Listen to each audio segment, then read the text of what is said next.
OX, OX, OX, OX, OX, blablabla. Petit pot de beurre, petit pot de beurre. Ça va, c'est bon là.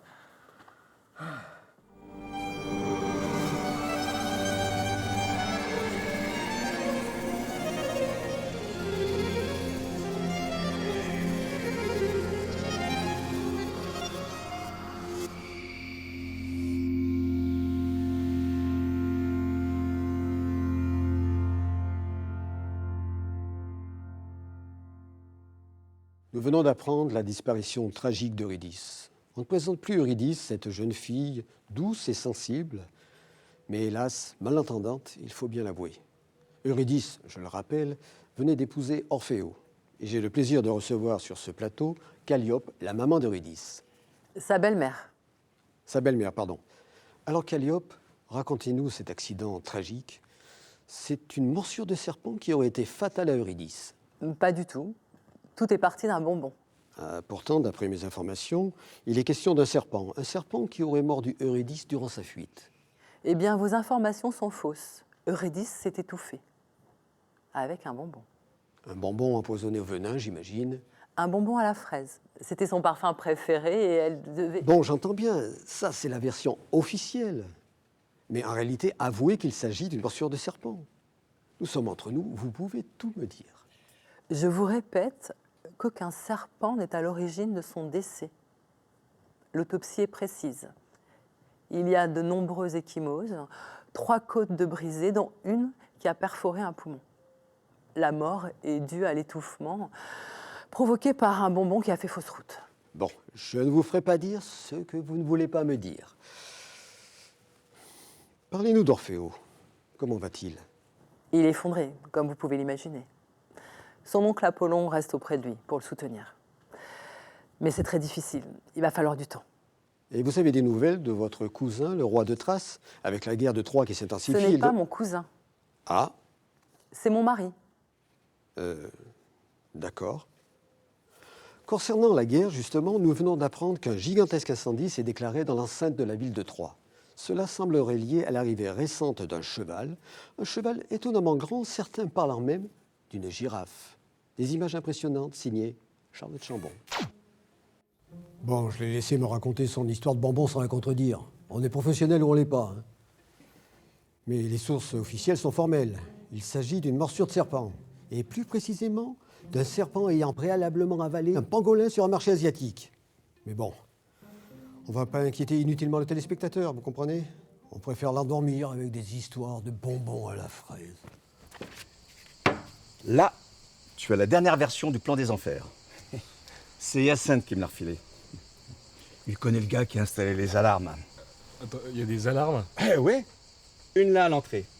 Un modèle assez vétuste qu'on peut facilement court-circuiter. Ok. 2 autres, là et là. Des rayons invisibles. Le problème, c'est qu'on ne peut pas les voir. Il faut les enjamber ou passer par en dessous. Mais rien d'infaisable. D'accord. Plus compliqué par contre, le couloir du fond. Ils viennent de remplacer leur vieux système par un dispositif de dernière génération. À reconnaissance biométrique avec identification de la démarche. Seuls Hadès et quelques sous-fifs y ont accès. Non mais attends, je dirais, c'est impossible ton délire là. Impossible en effet. Sauf si tu passes par la sortie. Il y a une sortie aux enfers. Effectivement. Mais comme personne ne l'emprunte, tout le monde a oublié qu'elle existe. Comme je te le disais, la sortie est là. Aucun système d'alarme pour la protéger. Mais il y a un hic. un hic. Le Cerbère. Un monstre, assoiffé de sang, qui rôde dans les alentours. On dit qu'il se déplace sans faire de bruit et qu'il est doté d'une intelligence hors du commun. Et d'où? C'est pas tout! Sa mâchoire en possède une deuxième, rétractile, extrêmement puissante. Son corps est un alliage de titane. Son sang est composé d'acides moléculaires capables de perforer n'importe quel blindage le plus épais. Si j'étais toi, je passerais plutôt par l'entrée. Ok, bon, tu me laisses un peu de temps, hein, voilà, et puis j'ai peut-être une idée. Peut-être un truc qui pourrait marcher, là. Je vous avoue qu'il m'inquiète un peu, notre Orfeo, depuis la disparition d'Eurydice. Déjà qu'il n'était pas bien net, mais là... je le sens moyen, son entrée par la sortie.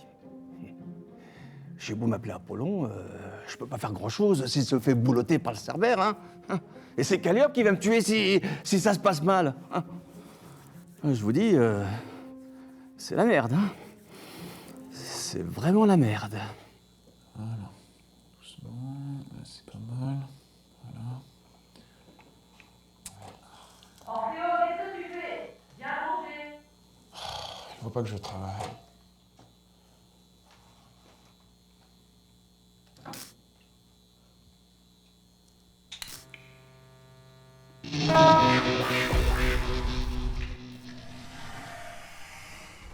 N'importe quoi.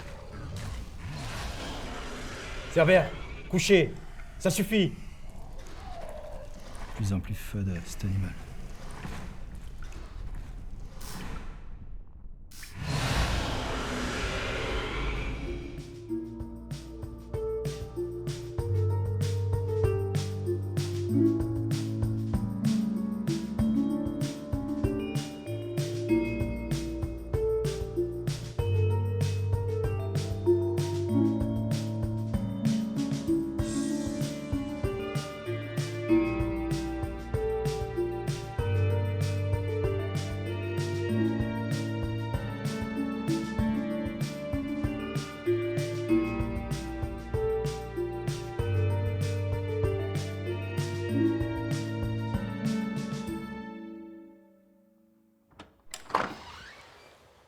Il viendra pas, ce c***.